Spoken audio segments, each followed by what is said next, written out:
A lot of people don't know art therapy is technically a mental health profession in itself. And art therapy gives us a different form of expression, right? Not everybody is comfortable just telling you about how they feel, right? That is a learned skill, you know? So sometimes, because we're human, we need another way to bring out those feelings in another way. So art therapy is helpful because there's not that pressure of, so tell me about yourself, right? It's more so whatever you're feeling today, let that immediacy, right? So if you came in today and I could tell visibly that you're having a hard day. Let's sit with that, right? Sometimes art therapy isn't about me coming prepared with something, we're gonna do this today, right? Sometimes it's about meeting you where you're at. So it allows you to give your expression. My job is not to interpret art, right? I think that's also a misconception. My job is not to teach art. I am not an art teacher. Technically I could, right? But art therapy is a way for you guys I teach you how to use the materials, but for your own artwork, you're making your own interpretations. You're building your own self-awareness. You're building your own self-esteem, right? A lot of people haven't touched art materials since they were 5, since they were 12, you know? So kind of building their own confidence and autonomy, and you can create something that doesn't have to be hung on the wall unless you wanted to. I tell people all the time, we're not looking for Mona Lisas. I don't wanna, right? And it makes people laugh, it makes them comfortable, and it takes away that pressure. Yeah. So. What project is this? Is it a specific therapy session? Because we obviously have masks, we have paper. Sure. What are we doing today? Sure. So these two are separate. So what we're going to do, what I'm going to call an art experiential. So this could be using art therapy, but you could also do this at home, right? So we're going to make what's called mandalas. We've seen them all the time in books, right, with different designs. Mandala is just Sanskrit or Indian for circle, right? In therapy and art therapy specifically, having circles is for containment. Right? How do we contain these emotions that we're feeling? How do we put it in one place, right? So oil pastels here are what we call fluid materials. So it allows you to be a little loose without being too in control, right? Pencils are very rigid. They're very, I can erase it. I didn't like that mistake. Whatever mark you make, let it be permanent, right? So we have traditional colors, but we also have flesh tone for inclusivity, right? To make sure that people feel like, well, if I want to make my skin tone, I find it, right? So this is what we're gonna do. So you'll create your own circle. It could be big, small, it could fill up the whole paper. Some people always get the option of different size paper because their containment may be big today, right? Maybe they just need a big circle and I gotta fill it with all of my stuff. Yeah. So you guys can kind of pick which colors are feeling necessary today, you know, whatever your feelings. You can fill the shape with lines, shapes, colors, whatever kind of flows. If you really want to get crazy, I would use your non-dominant hand to fill it. Yeah. To draw it or to fill it? To fill it. Okay. So you can draw. Let's bring some comfort with drawing it. You don't have to, but if you want to kind of go there.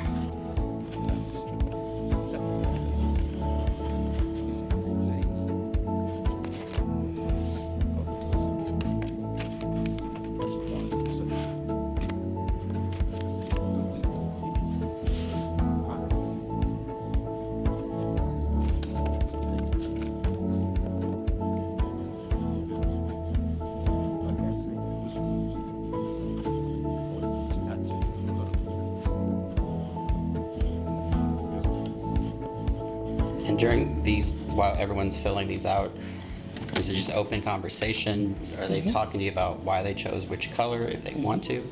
Great question. So depending on the directive will depend on how conversations are navigated, right? So if it's a more in-depth or a directive that requires more thought or more feeling, I would encourage limited conversation, right? Because I want you to focus on what you're doing. I want you to focus on yourself, right, on what you're doing. Some directives like these, maybe I'll incorporate like, hey, what music are we feeling today? 80s, right, 90s, you know, and kind of playing light, non-distracting music. Yeah. And then sometimes, if it is a more in-depth directive, maybe I'll play non-lyrical music, right?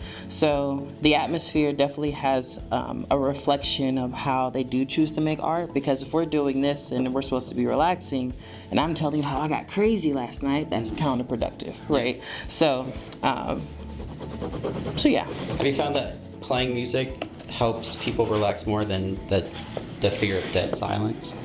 So, yes and no. So the dead silence is the challenge, right? Most of us can't sit in silence. Why? Because we're afraid of our own thoughts. We're afraid of how other people are thinking. So music is helpful, but music can also be distracting because it allows that extra escape. So sometimes music is necessary, right, for that extra relaxation if that's our goal, mindfulness and meditation. But if the goal is to be uncomfortable, maybe we're going to ask for silence, right, for this hour or for this 30 minutes. So it just depends on what the objective is for the day. If I notice that everyone's kind of tense and just not really feeling it, silence wouldn't really be recommended, right, because we don't want to make them further uncomfortable. But if we have a stable group and we have an objective that we're trying to meet, maybe we'll challenge ourselves, right, and see what it's like to create for 15 minutes or maybe just 5 minutes in silence, So, yeah. Why do you think it's important to use art for mental well-being? Great question. It's important because mental health is not linear, right? Healing is not linear. Having those options to express or essentially talk in different ways further promotes our ability to be human, right? For me personally, art was always an option for me because I didn't like talking at all. Like if growing up, I was forced to talk often. And art was the way I could fully express myself without feeling that pressure or that punishment of you didn't say the right thing, right? So it's important to have it as an option, if not in all facilities, not just substance use, to have that option of you can create in different ways, you can speak in different ways and still be heard. Yeah. I can leave this art right here and I've said enough for today, So it's just important to give people that autonomy that you do have a choice here, and that you don't have to be forced to do what society or where you grew up, whoever, to say the right thing all the time. Have you found that patients open up or are able to express what they're feeling or what's keeping them in addiction through art? Absolutely. So what I see a lot of the times is people usually end up creating things and saying more than if I was just talking and conversing with them. Most of the time, they're like, oh, I didn't even notice that I used a lot of red, right? I didn't even notice that all of my edges are sharp, right? I am actually feeling a little irritable today. And I probably wouldn't have told you that had this not came out with the artwork, So I think it pulls more out of people than what they're expecting, which I think is the beauty of it. Because I tell people my job isn't to convince you to like this, right? It's to give you an option. And if you end up liking it and you find a way to express what you're feeling, we've won for today. You even participating and showing up, we've already won without you saying anything. So You spoke earlier to us kind of off camera about identity work. Do you see any patterns, like how patients see themselves versus what others see and think of them? Absolutely. So what you find some of the time in substance use is, well, I use for social purposes, right? Or I use to cope how I'm feeling, or I use X, Y, and Z. So with identity work, sometimes we're so closed off from how our perceptions are with ourselves that we don't acknowledge how we really feel and see for ourselves. So inner and outer work, okay, I see myself as, sometimes I'll see clown work on the outside, right? Like, oh, I have to put on this face for other people. I have to be strong for my mom. I have to be strong for my sister. And that is so hard, I end up drinking or whatever it is. And on the inside is what I can't show them, who I don't trust to express this to. And what that does is it creates a deeper sense of awareness. Because now that I'm aware and I've said it out loud, like, oh, I do keep this to myself, what can we do about it now? And sometimes I'll ask questions of, well, what does the inside of your mask need from you, right? What is that part of you, what does it need? Oftentimes it's a safe space. Oftentimes it's a safe person, It's a lack of a substance, right? Or maybe it's the opposite. So it gives them more self-awareness on their perceptions, because substance use detaches you from reality. And we're bringing that back with identity work. I think it's interesting. We're talking about art therapy, so I'm listening to you, and then I look back and I realize I'm pressing really hard on these colors. So it's making me think. So it's quite interesting. How long are these sessions typically? Traditionally an hour, I guess, depending on your setting. An exercise like this, because it's more meditative, it could be like a warm-up, right? Like, okay, you guys, how was your week? Put it in your containment circle, put it in your mandala, right? And maybe we'll take 5 to 10 minutes for that. And people make observations just like you, right? Like, well, I noticed that usually I press lightly, and today I'm just really going at it, you know? Some people, maybe they go outside of their circle more often than they normally would, right? So it's a good check-in. For a directive like a mask, ideally, I would like 2 hours, right? But for the setting, you know, we kind of just make it work. Maybe an hour, like today, we'll work on the outside. Next time, we'll work on the inside. And then we'll have a day of processing, because that's just how in-depth it can really go. Normally for something like this, I wouldn't do with like a day one client. I wouldn't do with the first month, right? I think to really go deep, the level of deep, no, how do I say that? In order to go deep in how you would want to, there has to be a level of comfortability with the people around you and me, right? I've had people, I have someone tell me like, I don't know if I trust you yet. It was our first day meeting. I said, that's a good thing. I said, if we just walk around trusting everybody, I don't know if that's good judgment, right? That was an IOP. So by hour 3, she was like, I think I like you, right? Like you look at me when I talk, right? You feel engaged, you're listening. And I was like, all of those things you need from people around you, right? Not just me. And I tell them, I said, call me out, please. If you ever feel that, and preaching autonomy through art therapy and as a clinician is so important in behavioral health. A lot of the times the people I've met, they feel so much lack of control, right? Or they have to put on this performance for people. And here you can be yourself. Here you can make whatever you want to make. Nobody's going to criticize, and that's another thing. The art therapy rules aren't up here, but I'll vocalize like nobody's going to criticize the art, right? None of us are Picasso, and even if we are, I don't care. None of us need to care about that. And it's okay to make something that you like. That's the goal, right? But sometimes I got to put out my anxiety, and I don't want to hang it on the wall, and that's okay.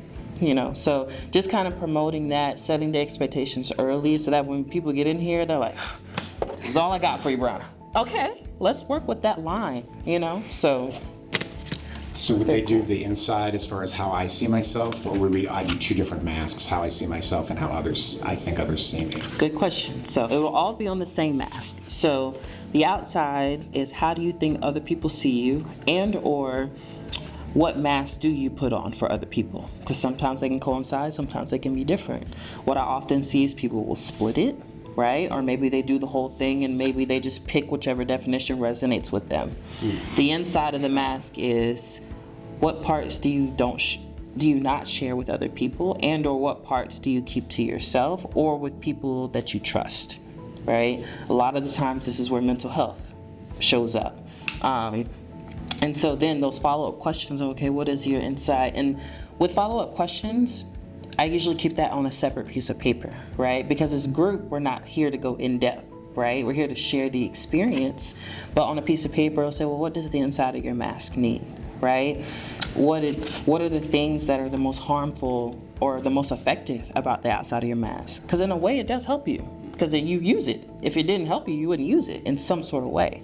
But is the help maladaptive or is it adaptive, right? Is it really helpful or is it just hiding? So it allows them to challenge themselves. Eventually, with permission, I would like to have people who donate their masks hanging, right? So that way people can see different types of interpretations without it even having to be explained, right? So ideally 2 hours, but I work with the hour, you know? And with this too, as far as materials, right? You can essentially use anything, which is great. A lot of people use paint just because it spreads easier, but you can use Sharpies, collage. I've seen that. We have, and I wish I would have brought it here, what's called model magic. It's like a mix of Play-Doh, clay. It's not messy. You can mix colors, really, really cool. But you can make dimensions, right? So some people make external eyebrows, or maybe they accentuate their lips, right? I talk too much. right? Whatever it is. So I like that there's not a lot of limitations with the mask. It kind of lets people really just throw a whole bunch of things up there, you know. Even oil pastels, you can make it work. I like oil pastels. I like to call them fancy crayons because they can be really pigmented.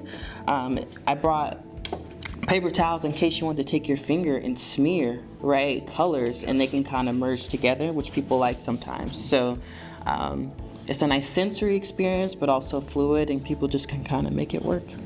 So at the end of, let's say, a session on this, are we talking about what we drew or just why we picked colors, or is it just releasing everything before we start another session? If this is more so used as a warm-up or meditation, it's like a check-in, right? So I'll be like, okay, so tell me what yours was like for you. Well, Brianna, I noticed that I use blue. I usually don't use blue, and that's weird. But you know, this week I've actually been feeling, maybe you associate blue with feeling down. Some people associate blue with happiness, right? But maybe for you it's down. Well, I did notice that this week I was feeling really down. Okay, can anyone relate to that? Yeah, like mine is yellow. Like when I have yellow, I feel really anxious, you know? So it's kind of like a sharing check-in. If this is going to be used, it's rarely used for a full session, but as you can see, we can make it stretch for an hour, right? If we have enough people.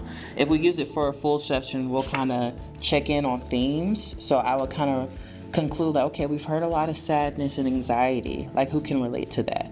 Oh, I can relate. Or actually, I had a great week. Okay. So at any point, did you feel any of these things? Is there something you can share that would be helpful? Well, actually on Monday, I was feeling sad. So here's what helped me. Here are my coping skills, right? Let's bring in the outside resources. Because art therapy, we're not trying to necessarily ignore or not use like the core 4 groups, right? Or not talking about coping skills or relapse prevention. Art in therapy and art as therapy, right? We're promoting this as a coping skill in real time, but also let's talk about those other things on the outside that have helped. So it's a way to kind of bridge the gap. You know, it's a way to not have to just stare at each other for an hour, you know, and there's nothing wrong with that because that works for some people, right? And that's why there's the beautiful thing of choice and autonomy. Like, hey, art therapy is an option. Some people are talkers and they just want to talk the whole time, and that's beautiful too, because a lot of people struggle with that. So I think it's just really about finding where you're comfortable. If you like things like this, or I encourage people to just try it and see what you feel. A lot of people, they're like, I don't want to do art, and then they do it and they're like, you know what, that was great. I know. I'm a bias, but I know, right? Yeah. So it's Are they cool. taking them home? Are they like tearing them up if it was like a bad day, and that's another way to shake off those feelings? Are you guys putting them up throughout the centers so when they come back, they're like, I remember that day? Great question. So you mentioned something with tearing up. That could be a specific directive, right? Like if we're just having a really intense day, if we talk about sensory, right? Maybe I make what made me angry today. How do we release that? Well, I'm gonna release it by shredding it. I'm gonna release it by balling it up. Sometimes we ball up artwork or we ball up a plain piece of paper and then we make something out of that. So how do we reframe, I had a bad day, but here's how I make it better, right? Sometimes if it's a one-on-one session, they can leave it with me if they want, or they can take it home. Most of the time their art is autonomous. I always say you can donate it to the art room, AKA we hang it up.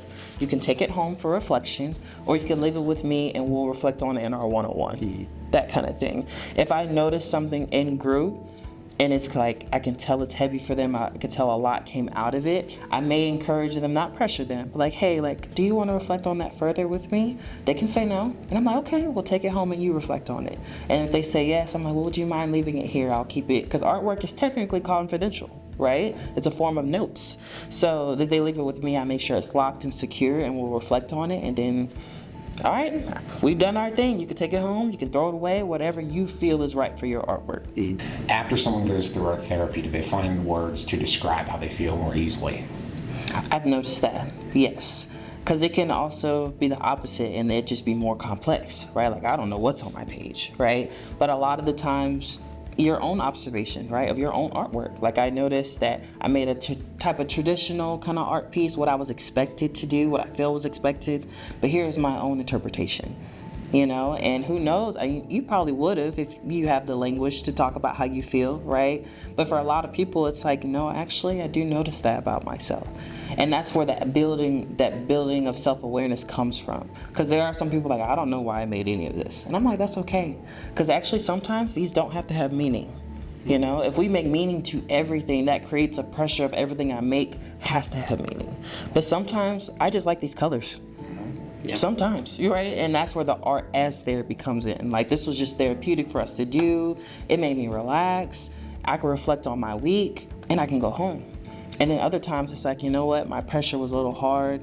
That's making me reflect internally, and I did have a hard week, right? And let me ask, did anybody use their non-dominant hand? I did. You did? On the colors that aren't dark, I tried it, but it's super, I can't, it's an uncomfortable grip.